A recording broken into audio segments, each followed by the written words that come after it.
بسم اللہ الرحمن الرحیم، السلام علیکم۔ میں آج کوشش کروں گا کہ الراضی صاحب کی جو خدمات ہیں سائنس کے حوالے سے اور میڈیکل کے حوالے سے، طب کے حوالے سے، اور اسپیشلی جو انہوں نے گیلن کی تھیوریز کو آگے بڑھایا، اس کے حوالے سے تھوڑی سی روشنی ڈالوں میں۔ الراضی نے بہت لکھا سائنس کے حوالے سے بھی، میڈیکل کے حوالے سے بھی، اور یہ بہت جسٹس نہیں ہوگا ان کے ساتھ کہ میں اپنی چھوٹی سی وائس نوٹ کے اندر ان کی سب چیزوں کا احاطہ کر سکوں۔ بہرحال میں کوشش کروں گا۔ الراضی کو الکیمی یعنی کہ کیمسٹری کا بہت شوق تھا۔ الراضی کا خیال تھا کہ ان کا تصور تھا یہ کہ انہوں نے ایک طریقہ نکال دیا کہ اس طرح سے جو میٹر ہے اس کو سونے میں یعنی کہ گولڈ میں تبدیل کر سکتے ہیں، اور ان کو تھا کہ انہوں نے یہ طریقہ ایجاد کر دیا ہے۔ اصل میں اس وقت سارے جو فلاسفرز تھے، سارے جو تھنکر تھے، سارے جو کیمسٹری پہ کام کرتے تھے، ان کا یہ بہت بڑا پروجیکٹ تھا کہ کسی طرح سے میٹرز کو گولڈ میں تبدیل کر سکیں۔ میرے خیال سبھی سائنٹسٹ نے اور سبھی فلاسفر نے اس پہ کام کیا، الکندی نے بھی کام کیا، گیلن نے بھی کام کیا۔ اس وقت گولڈ کی بہت اہمیت تھی اور ابھی بھی گولڈ کی اہمیت بہت زیادہ ہے، تو اس سلسلے میں الراضی کا یہ خیال تھا کہ اس نے وہ ایک فارمولہ دریافت کر لیا ہے۔ لیکن ظاہری بات ہے اب ہمیں معلوم ہو گیا، اب سائنس نے اتنی ترقی کر لی ہے کہ یہ بات بالکل درست نہیں ہے کہ ایک میٹر دوسرے میٹر میں اتنی آسانی سے تبدیل ہو سکتا ہے۔ اس بات کو میں نے اپنے پچھلے وائس نوٹ پر بہت تفصیلی ڈسکس کیا تھا، تو میں یہاں ڈسکس نہیں کرنا چاہتا۔ الراضی جو تھے انہوں نے الکندی نے بہت سے کہتے ہیں الکوہول کو ڈسٹیلیشن کرنے کے اس کو طریقے بتائے تھے، تو الراضی نے جو الکندی کے بعد آئے تھے انہوں نے ان طریقوں کو اور مزید انداز سے بہتر انداز سے پیش کیا، اس میں اور انہوں نے آسان طریقے بتائے اور الکوہول کو طب اور دوسرے چیزوں میں استعمال کرنے کے بھی طریقوں کو متعارف کروایا تھا۔ یہ بھی بہت بڑا کارنامہ تھا الراضی کا۔ جو اس سے بڑا کارنامہ تھا جس نے تہلکہ مچا دیا اس زمانے کی میڈیکل سائنس میں اور سائنس کے اندر انفیکٹ، کہ اس الراضی نے سلفیورک ایسڈ جو کہ بنیادی طور پر انڈسٹریل چیزوں میں استعمال ہوتا ہے، اس کے حوالے سے اس کی جو اصل دریافت ہے وہ الراضی نے ہی کی۔ الراضی کو میڈیکل سائنس کا ہی بہت شوق تھا اور انہوں نے وہ گیلن کی جو میڈیکل تھیوری تھی جس کو وہ بہت گرویدہ تھے۔ گیلن کے بارے میں تھوڑا سا میں بتاتا جاؤں۔ میں گیلن جو تھے وہ ایک جس کو ہم لوگ انڈو پاکستان میں حکیم جالینوس کہتے ہیں۔ گیلن جو تھے وہ 129 عیسوی میں گریک میں پیدا ہوئے۔ وہ اپنے زمانے کے عظیم فلاسفر، سرجن اور فزیشین تھے۔ گیلن نے اپنے کام سے جو متاثر کیا وہ اس میں ان چیزوں میں بہت متاثر کیا۔ ایک اناٹومی تھی، فیزیولوجی، پیتھولوجی، فارماکولوجی، نیورولوجی پہ بھی انہوں نے بہت کام کیا۔ وہ بہت بڑے فلاسفر بھی تھے اور انہوں نے لاجک پر بھی بہت سی کتابیں لکھی ہیں، اور انہوں نے اتنا مواد چھوڑ دیا، اتنا کام چھوڑ دیا کہ ان کے بعد جو آنے والے لوگ تھے ان کو بنیادی علوم فراہم کر دیے۔ اسی وجہ سے یہ جو ہم الراضی صاحب تھے وہ گیلن سے بہت متاثر تھے، ان کی میڈیکل تھیوری سے بہت متاثر تھے، اس کے بہت گرویدہ تھے۔ اور یہ کہنا بھی غلط نہیں ہے کہ گیلن کے میڈیکل کام کو جو جلا بخشی ہے، اس کو عام فہم کیا، اس کو پاپولرائز کیا ہے، وہ سارا کریڈٹ الراضی کو جاتا ہے۔ اور گیلن کی تھیوری کو عام فہم کر کے لوگوں کو مقبول کرنا اور متعارف کروانا الراضی نے بہت بہت اہم کردار ادا کیا۔ بلکہ انہوں نے گیلن کی میڈیکل بک کے بیس کے اوپر اپنی ایک عظیم شان اور نہایت آسان فہم زبان میں ایک عام لوگوں کے لیے، عام پبلک کے لیے ایک میڈیکل کتاب لکھی تھی، اور جس کا بنیادی مقصد بھی یہی تھا کہ عام لوگ جو ہیں جن کے پاس بہت کم نالج ہے میڈیکل کی، وہ اس کتاب کو پڑھ کر اپنی جو بیسک بیماریاں ہیں، جو چھوٹی بیماریاں ہیں، ان کو معلوم کر سکیں، خود ہی ڈائگنوز کر سکیں، پھر وہ پرہیز کر سکتے ہیں۔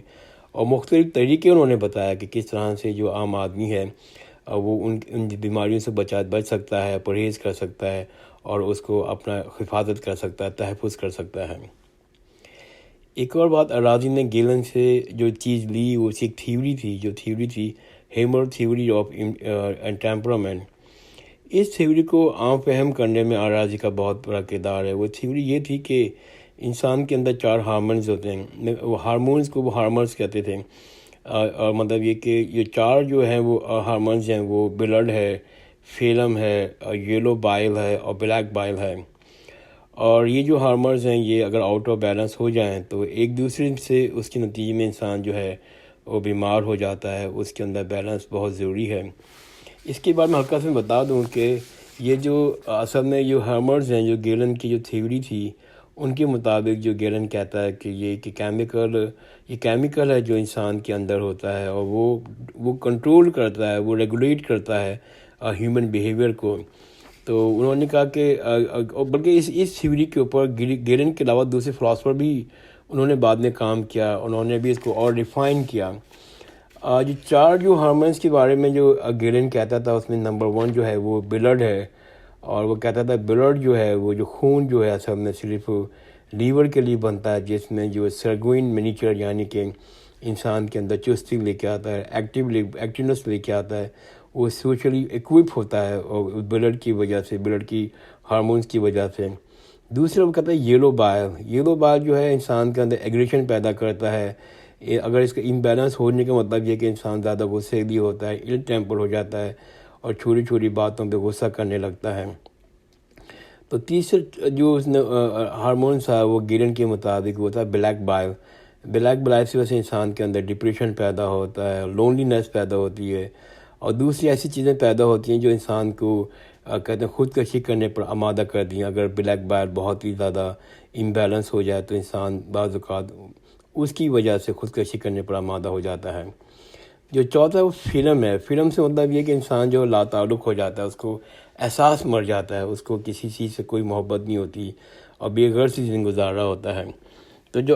تو راضی کو یہ تھیوری بہت پسند آئی، اور اس نے اس تھیوری کے بیس کے اوپر اس کو متعارف کرایا یورپ کے اندر۔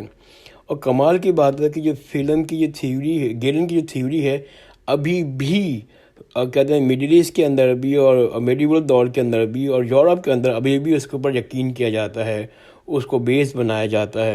ایون کہ ہمارے سب کانٹیننٹل میں بھی ابھی اس پہ بلیو کیا جاتا ہے۔ آج بھی ہمارے حکیم ہیں، ہمارے طب ہیں، وہ اس پہ یقین کرتے ہیں اور اس کی بیس کے اوپر وہ اپنا علاج کرتے ہیں۔ بلکہ طب کی جو ایک ون آف جو ایریا ہے جس کی بیس پہ وہ طب حکیم لوگ علاج کرتے ہیں، وہ حکیم جالینوس اینڈ گیلن کی اس تھیوری پہ عمل کر رہے ہوتے ہیں۔ الرازی نے بچوں کے علاج اور معالج کے لیے بھی خوب لکھا۔ انفیکٹ یورپ میں ان کو بچوں کے علاج کے سلسلے میں ان کو ایک فادر کی حیثیت حاصل ہے۔ ان کو کہتے ہیں کہ اس فیلڈ کے وہ بہت بڑے فادر تھے، اور انہوں نے الرازی نے آنکھوں کے علاج کے لیے بھی بہت کچھ لکھا۔ امراض چشم میں ان کی بڑی شاندار کتابیں ہیں۔ اور ایک جو سب سے دلچسپ بات میں شیئر کرنا چاہتا ہوں کہ جو الرازی کا بہت بڑا کردار ہے، کریکٹر، بلکہ کریڈٹ دینا چاہیے۔ انہوں نے فرسٹ ٹائم پہلی دفعہ دنیا میں چکن پاکس یا اسمال پاکس جو ہے چیچک کے داغ اور خسرہ کے درمیان فرق کو بتایا۔ اس وقت کی میڈیکل سائنس میں یہ بات نہیں معلوم تھی کہ اس میں کیا فرق ہے۔ وہ دونوں کو ایک ہی بیماری سمجھتے تھے، وہ دونوں کا ایک ہی طریقے سے علاج کرتے تھے، لیکن اس وقت جو میڈیکل سائنس میں جو تہلکہ مچا، نئی چیز پیدا کی، بتائی لوگوں کو، اس میں بہت بڑا ہاتھ الرازی کا ہے۔